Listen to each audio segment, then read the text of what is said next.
Hohoy! Good morning sa inyong lahat mga kalahi. At dumadami ang cast ng Itbulaga ngayon. May mga nadagdag na pangalan. Una, si Natito at Erwin Tulpo. Barkada, dumadami.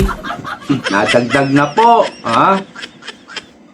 Ito yung matagal ko nang gustong pangalanan ng mga Marines eh. Si Arnold Clavio, pinangalanan na. Media man. Sino pa? Ramon Tulpo. Yan yung nakikita nyo lagi na active sa Facebook. Ano kayang problema nito? Bakit post ng post sa Facebook? Yung pala naman may kinikita. Alam din naman ng mga DDS yan. Alam namin yan. Si Arnold Clavio. Alam namin ng mga bayaran yan. At si Arnold Clavio matagal ng bayaran yan. At ito naman si Kiko, OA naman ng reaksyon. Picture pa lang magdidemanda na, wala namang binibintang yung mga Marines sa'yo. Wala nang sinabi. Na-plus lang yung picture. Nandun din si Sharon. Pero ano ginagawa mo sa hangar ni Saldico? Yan tayo eh. Kasi dalawang reaction yan eh, mga guilty. Yung iba, tatawanan, kagaya ni Soto, no? Tinawanan lang yung limang maleta, yung unang interview niya. Ito naman si Kiko, galit na galit. Ganyan yung mga drama, mga palusot, mga alibay ng mga nagsisinungaling. So, marami pa tayong pag-uusapan, no? Dadagdag natin dito yung newly acquired property ni Matibag Couple sa Michigan. Aba, talaga namang dapat itong i-lifestyle check. Kaya lang, syempre nasa administrasyon, safe. Safe pa siya ngayon. Pag-usapan din natin yung magkapatid na Tulpo. Si Erwin at si Mon Tulpo at iba pa, no, na maidadagdag natin ng mga balita. So bago tayo tuloy-tuloy, paki-like po muna ang video ito, share nyo na rin at subscribe, no, kung hindi pa kayo nagsusubscribe. So unahin natin si Igan.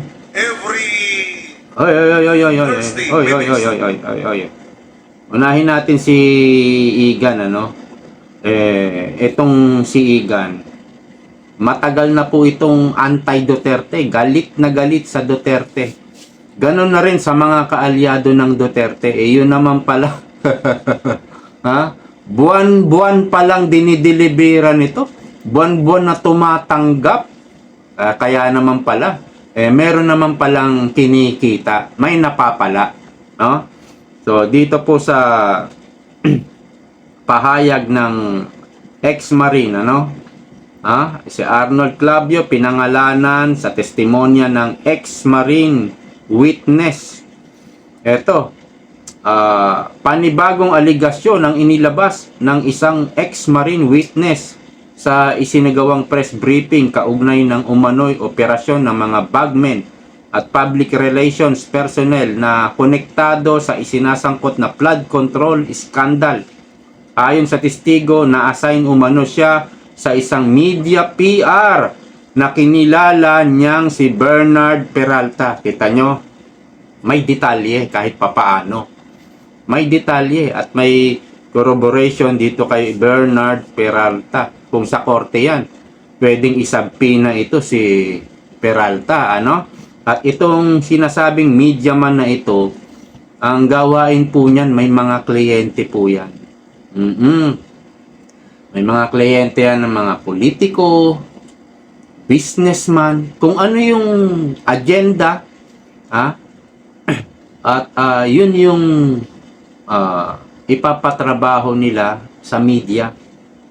Gagamitin ang media para kung meron silang gustong siraan, sisiraan, kagaya ng ginagawa ni Arnold Clavio. Sobrang anti-Duterte niyan. Pero araw-araw mong maririnig sa bunganga niya, no?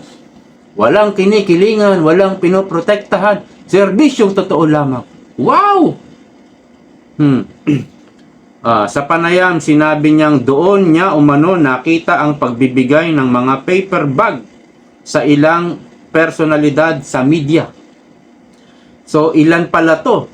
Pero si Arnold lang pinangalanan ng isang ex-marine, no? At yung iba naman, yung isa naman, si Ramon Tulfo.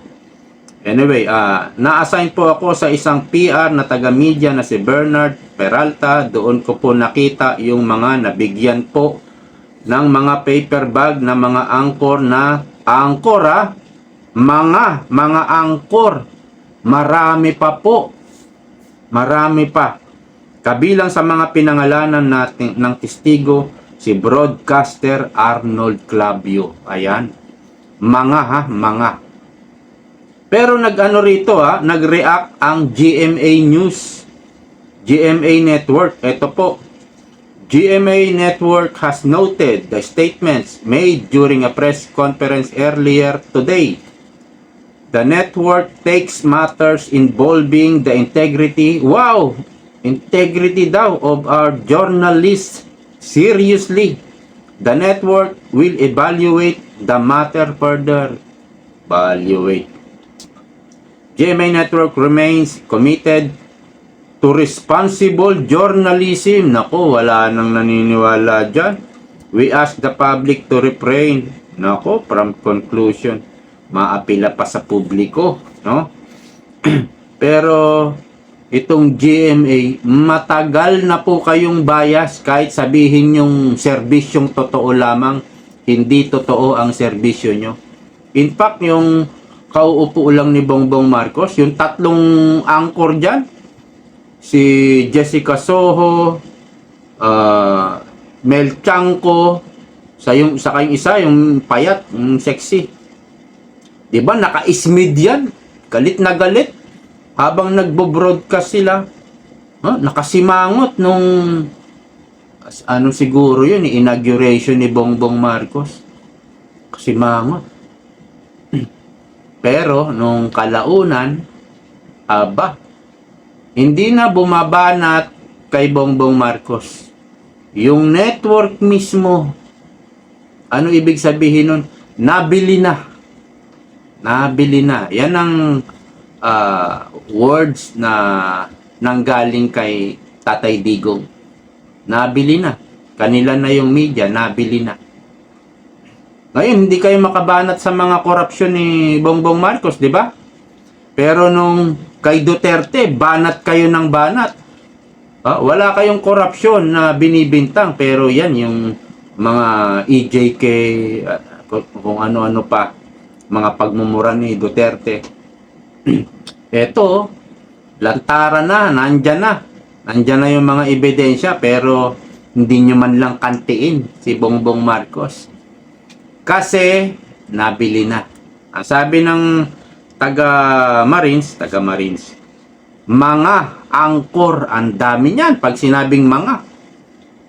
So, itong si Arnold Clavio, matagal nang sinasabihan yan sa mga comments na bayaran talaga yan. At eto na, may testigo. At tumatanggap ng paper bag na may lamang pera, milyon-milyon, buwan-buwan. Buwan-buwan pala ang bigayan dyan. Kala ko, every quarter, yung gano'n. Buwan-buwan pala. At itong PR media, na si Peralta, ang trabaho talaga niyan, yan yung nilalapitan ng mga kliyente. At mula kay Peralta, siya naman yung kakausap kay Igan. Yung mga angkor, siya yung kakausap. At sinabi na rin yan ni Karen Davila, GMA, sagutin nyo si Karen Davila. Inalok din si Karen Davila. Sabi niya, name your price. What? Pag sinabi mo, 1 billion ang presyo ko, bibigay kaya? Pwede siguro. O magtatawaran. Name your price daw. Yun yung offer kay Karen Davila pero hindi niya tinanggap, no? Pero sinabi sa kanya, kasi si ganito, ganito ang presyo. Yung angkor na si ganito, ganyan ang presyo. Nalaman ngayon ni Karen Davila. Pero syempre, hindi niya inere, hindi niya sinabi. So, marami talagang angkor na media man na bayaran. Hindi po yan isa lang ang nagsasabi. Marami, Arnold Clavio. Oh, wag na kayong magpalusot. Ngayon, wala pa yatang sagot si Arnold Clavio. Ang GMA lang. Siyempre, taga GMA si Arnold Clavio, kaya eto, nagpalabas ng statement ang GMA Network na kumbaga humihingi ng sa publiko na wag daw munang mag-conclusion. Wag munang mag-conclude. Wag munang hatulan si Arnold Clavio, pero matagal na po namin alam na bayaran yan. Lintik kung bumanat sa mga Duterte at lintik din kung pumuri kay Bongbong Marcos. Wala naman pong ginawa si Bongbong Marcos. Negative na nga ang survey. So, paano yan? Napangalanan ka na, Clavio. So, walang duda po yan. Totoo po yan. At dito naman, kay Mon Tulfo, eto, kinwestiyon ang mga aligasyon na nakakatanggap siya ng milyon-milyong piso kada linggo. Pero dito po sa ex-marine, eto, pakinggan po ninyo. Wait lang Hoy, teka lang. Yado ka naman. Ay, si Arnold Clavio yata ito Play na rin natin. Tahimik lang muna. Pakiulit nga yung una mong bilanggit na pangalan na nagdi-distribute para sa media. Nasa po ako sa taga-PR po. Pangalan po si Boss Bernard Peralta. Ay. Bernard Peralta. PR daw. And then, sino pa? Clavio po yun. Arnold Clavio raw, ha? Ayun. Para malinaw. Okay. Si Arnold Clavio pala yun. Yung kay Ramon Tulfo, hindi ko na-save, no? Pero pinangalanan din si Ramon Tulfo. At syempre, ay tinanggi ito ni Ramon Tulfo at ito yung kanyang sagot. Supot na puno ng milyong-milyong pera. Paano magkakasya ang limpak-limpak na salapi sa isang supot? Bayong pa kung ganoon. Sa bayong pa siguro daw magkakasya yung. Alam niyo, 1 milyon, ganito lang yun, dangkal lang. 1 kilo nga lang, 1 milyon na. Kung bibigyan ka ng 3 milyon, 5 milyon, paper bag lang po kasya na yon. At dito sa Bulacan, kung tawagin namin yung supot. Supot ng tawag dito sa Bulacan, mga paper bag. Supot po ang tawag doon. Kahit nga yung plastic bag, supot pa rin yung mga lihitimong taga Bulacan. Supot pa rin ang tawag. Kaya yan siguro ang termino. Pero ito yung reaksyon niya, no? Tinawanan lamang ng kolumnista na si Ramon Tulfo ang mga akusasyon mula sa isa sa mga miyembro ng ex-Marines na nakatanggap umano siya ng milyon-milyong piso kada linggo. Kada linggo. Yung isang nabasa ko every Webes every Webes. Pero ganun din yun, ano? Mula sa isang PR practitioner. Sa isang post, sinabi ni Tulfo na imposible na magkasya sa isang supot ang 2 hanggang 3 milyon piso. Ay, ang babaw ng ng argumento mo, no? Ang babaw ng dahilan mo. Kasyang-kasya po. Isang dangkal nga lang yung 1 milyon Mga ganito, 100,000 siguro. 10 patong na ganun kayang-kaya mong dakutin ng kamay yung 1 milyon. At kung 3 milyon, 5 milyon yan, kasyang-kasya po sa supot yan. Huwag kang ano, ha? Inamin naman ni Tulfo, nakilala niya ang binabanggit na si Joey yun nang bala kilala mo pala si Joey De Guzman eh. So, ibang PR, media PR naman ito, si Joey De Guzman. Dahil sa kaibigan niya ito. Truth to tell, Joey and I meet regularly. Okay. So, whoever taught this guy to implicate me, thank you. Okay.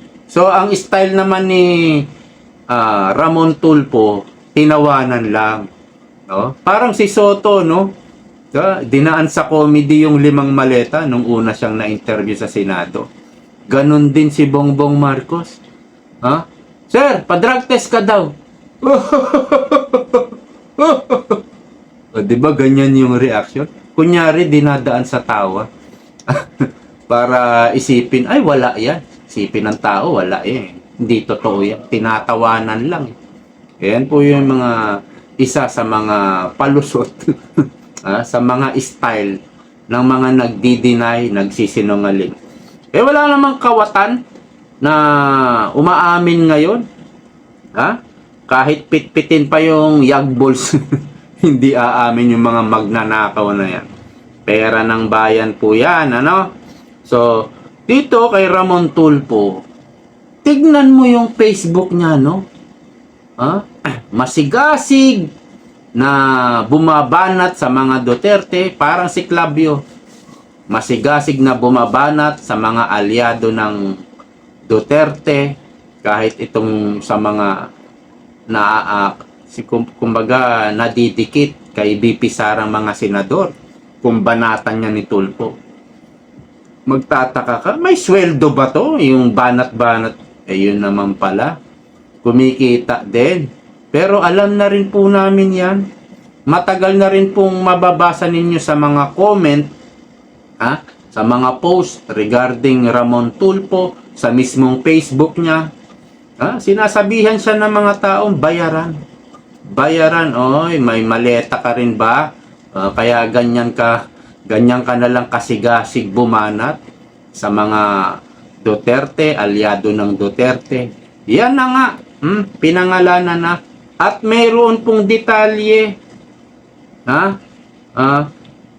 Meron siyang PR practitioner na si Joey De Guzman. Parang yung kay Arnold Clavio. Yun yung mga humahawak ng kliyente. At hindi siya direkta, no? May PR media. So parang kay Arnold Clavio. At dito na tayo kay Super OA na si Kiko Pangilinan. At dahil dinamay nyo pa ang pamilya ko, makakatikim kayo ng hindi pasaring aligasyon o palabas na kaso sa korte. Pananagutan ninyo ang paninirang ginagawa nyo. Wow! Pagalit naman ang style. Ang style ni Kiko Pangilinan. Teka muna, bakit galit na galit ka agad? Picture pa lang yung nilabas, Kiko. Walang aligasyon. Wala ngang sinabi ang ang mga ex-marines. Wala silang sinabi, kundi si Attorney Levito ang sumagot na yan daw ay hindi galing sa mga marines, yung picture na yan. Galing yan sa mga empleyado ni Saldico doon sa Misibis Aviation. Speaking of aviation ni Saldico, bakit nga ba kayo nandoon? Bakit meron kayong picture doon? Yan ang sagutin mo. Bakit hindi mo sinasagot yan? 'Di ba? Yun dapat ang i-explain niya. Yung picture na yan, dito po yan, ganyan, nung po yan, kinunan po nung nakaraan yan. Wala siyang explanation, 'di ba? Galit muna. Yan ang yung reaction, galit at magdidemanda. Parang si Trillanes. Trillanes, demanda agad para isipin naman ng tao, ay, nagdidemanda, baka hindi nga totoo. Kasi, nagdemanda Yan yung mga gawain nyo, mga dilawan. Trillanes, Kiko Pangilinan, Risa Hontiveros. Ha? Demanda. Kunwari, hindi totoo. Oh. Yun sagutin mo, Kiko. Bakit ka nga ba nandoon sa hangar ni Saldico? Sumakay ka ba ng chopper? Yung anong plate number nung chopper? 881111. Ha? Sumakay ka ba doon sa chopper ni Saldico? Bakit? Bakit ka sumakay doon? Kasama mo pa si Sharon. O baka nag-private jet kayo. Yung pagmamay-ari ni Saldico. Kasi lahat ng chopper doon, eroplano ron, kay Saldico. Hangar ni Saldico yun eh. Di ba talaga ginagawa? Yun ang dapat mong explain, Kiko. Ha? Kailan ba tong picture na to? Ito ba'y eleksyon? Ha? O, nung eleksyon, nakatanggap si Tito Soto. Baka nabigyan ka rin. Alam nyo, pwede naman tong bigyan eh. Di ba? Yung mga oligarko, mga kaibigan na kontraktor, yung mga may agenda, yung may mga pakay sa mga kandidato, lahat yan. Pag nagbigay yan, may kapalit yan. Maaring nagbigay si Bongbong Marcos. Ang taga-deliver naman talaga si Saldico eh. Kumuha lang siya ng mga taga-buhat na marino, mga marines. Siya talaga taga-deliver. Minsan nga kasama siya, di ba? Kumuha lang siya ng mga bataan.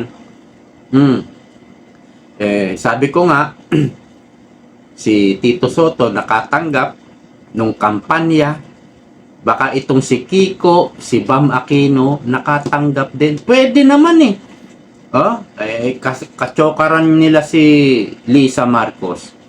Kung nabigyan sila ng maleta galing sa flood control bilang contribution campaign fund, kung ikaw ay tumanggap, Kiko Pangilinan, mula sa flood control, ay that is taxpayers money. Bawal po yun sa election code. Akala mo pero ang magko-corroborate dito maganda, Saldico. Kaya kayo kumbaga nataranta nung nakuha ni Cayetano yung Senate President. Tarantan-taranta kayo eh. Kasi alam nyo, mabubuksan ng flood control. Iimbestigahan ng Cayetano Black. Pag kayo kasi, pag kayo ang may hawak ng Senado, wala. Ibabaon nyo sa libingan ang flood control. Para mabaon na rin na tumanggap ka. Sa ngayon, wala pang ang aligasyon. Galit na galit ka na. OA na OA ang reaction mo. I'm sure may kasunod yan. Malay mo. Sabi ni Attorney Levito, yung empleyado ni Saldico doon sa Misibis Aviation, baka kumanta. Kasi sila talaga yung parang may alam dyan. Pero bakit napunta sa mga Marines yung picture na yon? Kung ang kumuha nun, empleyado dun sa hangar ni Saldico. Pinadala yan. Pinadala ng empleyado, tauhan din ni Saldico. Baka kay Saldico sinend yun eh.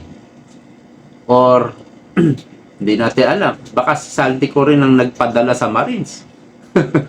Di ba? So, yung mga ganyan, alam ni Kiko, alam ni Kiko, naku, si Saldico may gawa nito.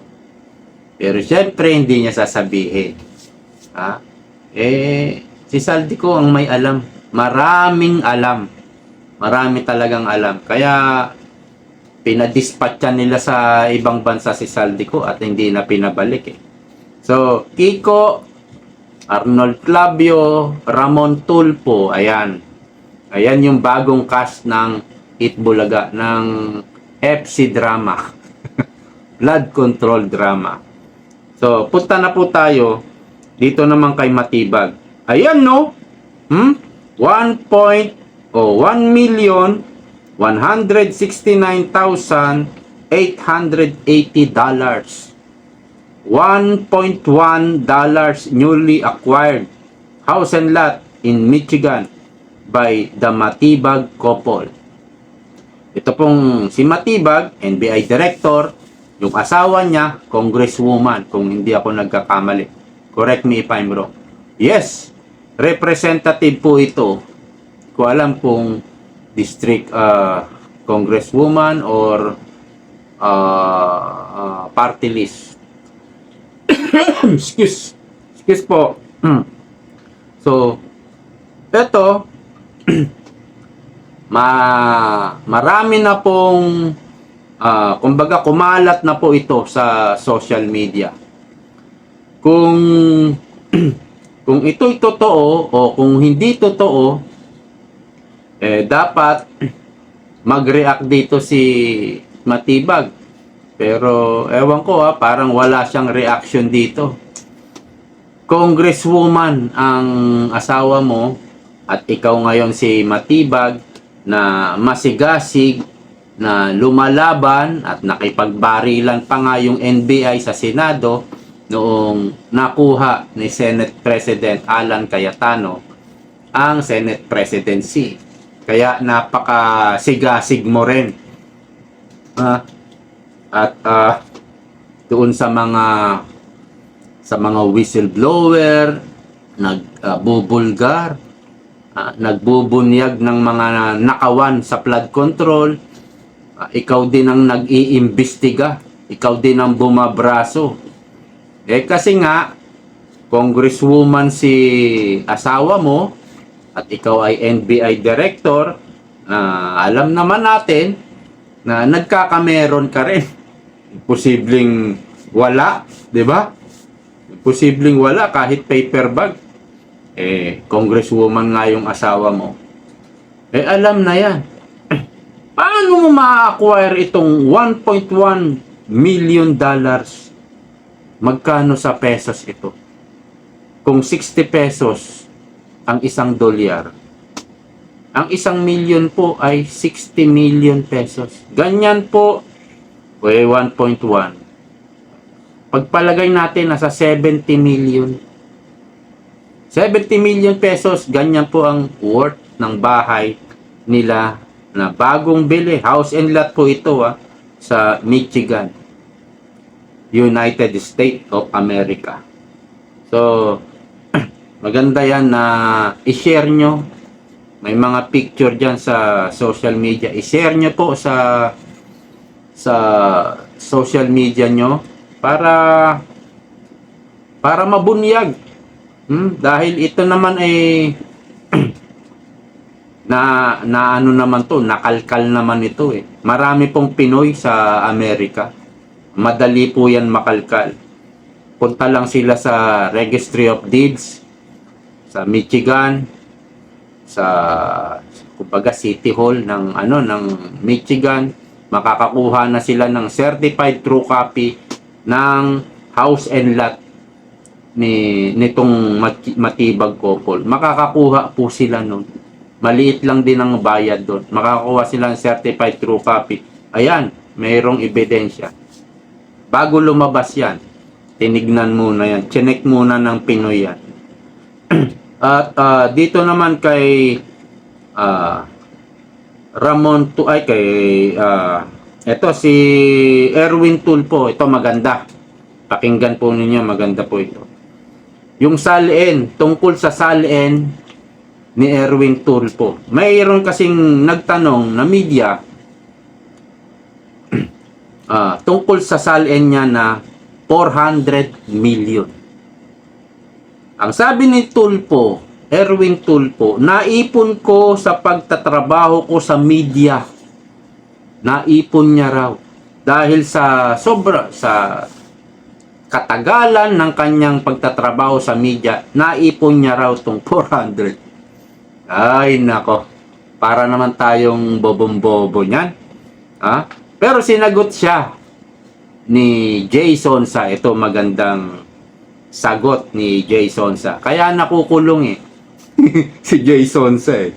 Ha? Dito sa mga ganitong pambubutata ni Jason sa. Sa mga kasinungalingan ng mga magnanakaw na buhaya. Ito sagot ni Jason sa, for the record, walang matinong legitimate broadcaster sa kasaysayan ng Pilipinas ang kumita ng 400 million in a lifetime. Ibig sabihin, mula nagsimula hanggang sa magretiro, wala pong daw kumita ng 400 million.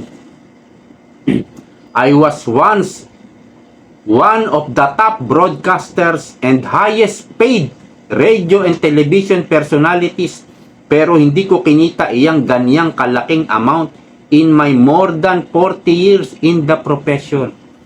Walang network ang nagbibigay ng ganyang kalaking sweldo o talent fee sa isang reporter o newsreader caster na katulad noong nagsabing kumita siya ng 400 million. You can check with ABS, GMA TV5, PTV, Net25, UNTV, or SMNI. Sa bagay, kung mayroon man ABS-CBN magbibigay ng ganyang kalaking sweldo, hindi natin alam, ano? Kahit pa isama iyong ibinayad sa akin sa advertising and commercial endorsements ng bangko, alcohol, sabon, telco, beer, agro-industrial products, food supplement, gamot, o kahit idagdag pa iyong kinita ko sa stocks ng ABS-CBN, Petron, RFM, Swift, at mga hosting jobs ko sa mga events. Hindi daw kikinita ito ni Jason sa hanggang sa magretiro siya. So,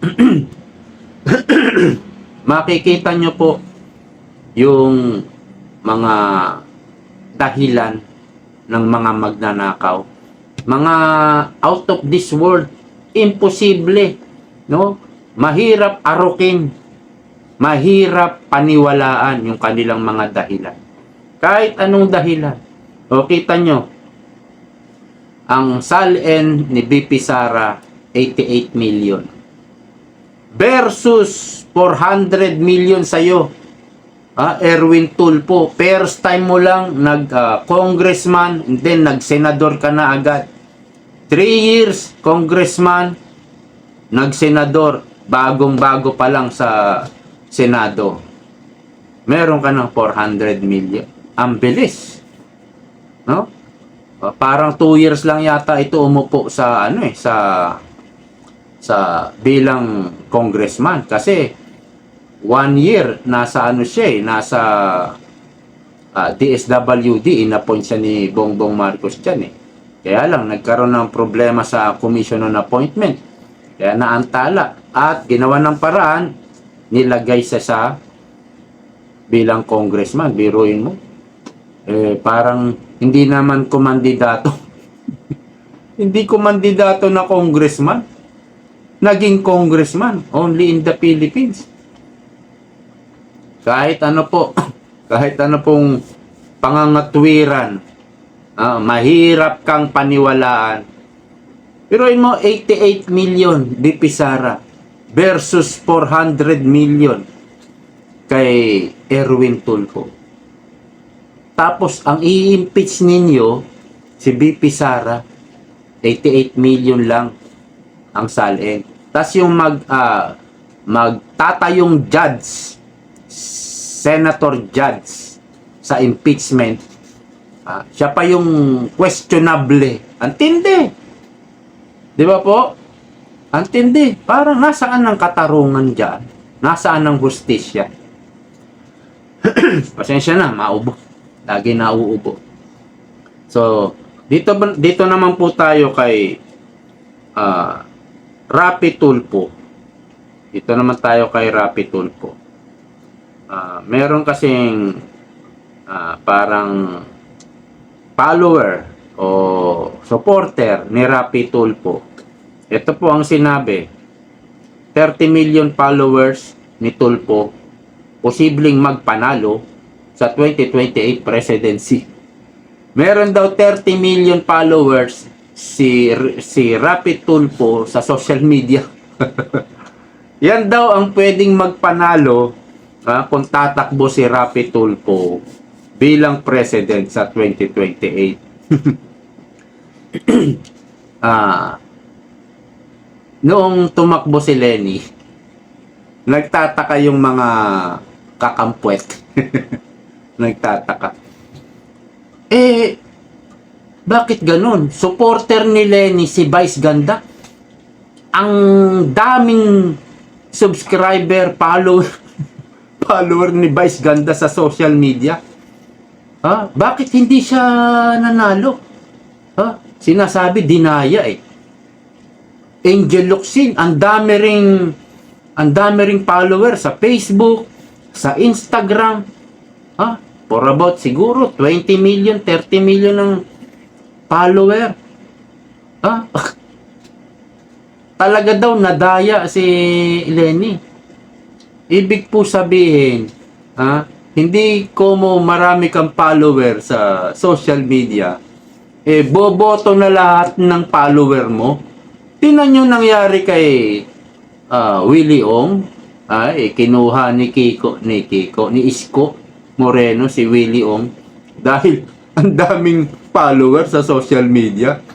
Akala ni Isko boboto yun kay Willie Ong at madadamay na siya, makukuha na rin niya yung mali kaya ka sinusundan, kaya nag-follow sa'yo yung mga tao kay Willie Ong dahil dun sa pagka-profession niya bilang doktor.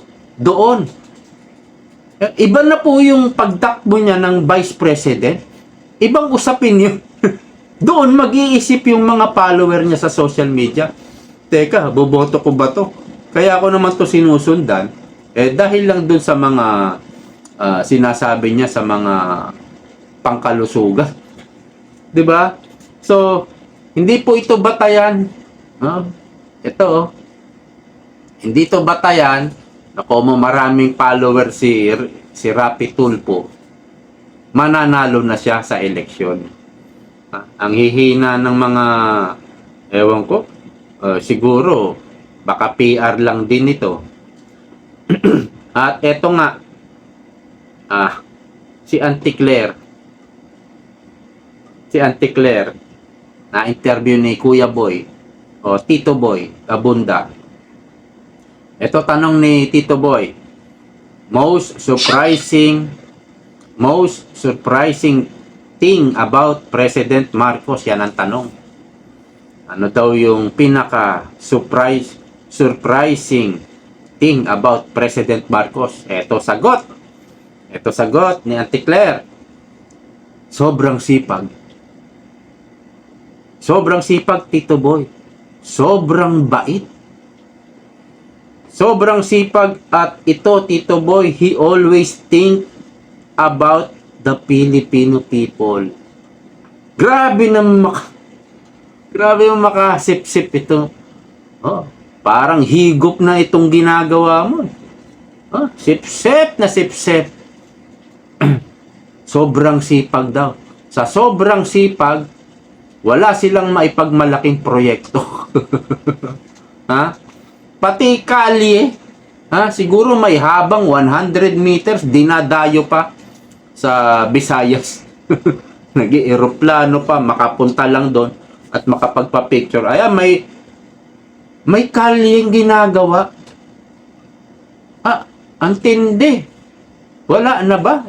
Sagad na yan? Sagad na. Walang matinong programa. Ano mga programa? Ayuda. Yung ayuda po, hindi mo na kailangan ng malaking effort. Kasi mamimigay ka lang ayuda. Babudgetan mo. Halimbawa, 10 billion. Mamimigay ng 1 billion, yung 9 billion kanila na. Mahirap din i-liquidate yan eh. Ha? Alam naman din natin yung yung mga nagli-liquidate. Madali naman doktorin. Yung ayuda po, walang gaanong effort yan. Kaya yan yung puro programa nila. Ayuda, ayuda, ayuda. Para, yan kasi yung mga mga gawain ng mga traditional politician, mga trapo. Magbigay ng ayuda, nang sa ganon, matatandaan ka na. Kakarampot lang naman ang binibigay na ayuda. Yung nakaraan lindol, namigay ng bigas, matigas na bigas, at sinusurot na bigas ang DSWD. Bakit? At kung mamigay, ganun lang. Ganun lang. Ang Duterte, pag namigay, sako-sako talaga eh. Kita niya, tinitipid yung ayuda. Tinitipid. At malamang yun, matagal ng stock yun. Bakit nakakapag-stock sila ng matagal? Bakit hindi pinamimigay? Tinitipid. Ayaw bumili ng bigas. Ayaw bumili ng bigas. Kinukuha. Ninanakaw nga yung pera eh. Ninanakaw. Kamakailan, may oil crisis. Namigay ng tagpa 5,000 daw. Pero, nagtuloy-tuloy ba yan? Magkano ba ang inilaan budget dyan? Ibinigay ba lahat? Kung kukwentahin mo, baka wala pa sa 10% ang pinamigay. Puntahan nyo yung Facebook ng DSWD. Makikwenta mo na eh.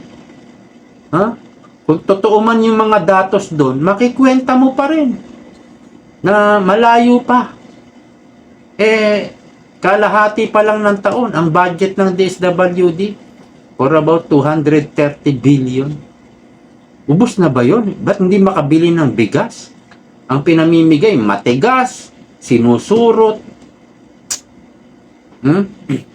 So all over the government of Bongbong Marcos, may corruption. Yung flood control, DPWH lang po yan. Marami pang mga departamento sa Pilipinas. Education, health, agriculture, lahat yan. Lahat yan, may mga corruption dyan. Ilan pa lang yan? Lahat ng departamento na pwedeng kuhain, kinuha na po lahat. At hindi pa nasiyahan, utang pa ng utang. Magkano na ang utang? 18 trillion. Tignan lang natin para eksakto. Para eksakto. Ayan.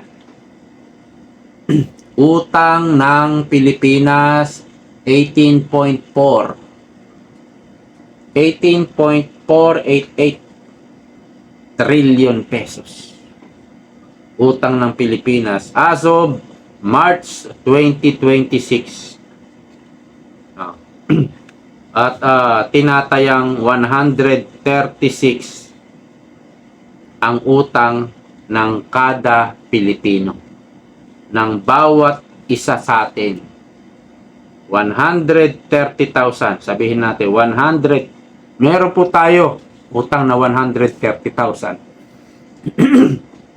Kung i-divide yan, 18 trillion na yan sa population ng Pilipinas. Ayan ang suma total. 130,000 ang bawat utang natin. Matindi. So, wala na yata. Okay, hanggang dito na lang. Total, naka 44 minutes na tayo. Huwag po ninyong kalilimutan mag-follow sa ating Facebook, June's Day Channel. Ilalagay ko yung link sa comment section o kaya sa description o both, no? Lalagay natin yung link dyan. Bago-bago pa lang po ako nagiging active. Pero matagal na yung page na yan. Kaya lang hindi ako gaanong nag-upload. Pero ngayon, Araw-araw na po tayo nag-upload dyan sa ating Facebook. Suportahan nyo po. Puntahan nyo, no, yung ating Facebook at mag-follow kayo. Manood kayo ng video ron, i-subscribe nyo, i-follow nyo, at i-share nyo po yung mga video ko ron para naman matulungan nyo ako. At hindi pa ako monetize doon. Siyempre gusto ko rin ma-monetize. Baka sakali, baka may kita din doon. At ano pa ba? Wala na. So hanggang dito na lang. See you next time. Bye-bye.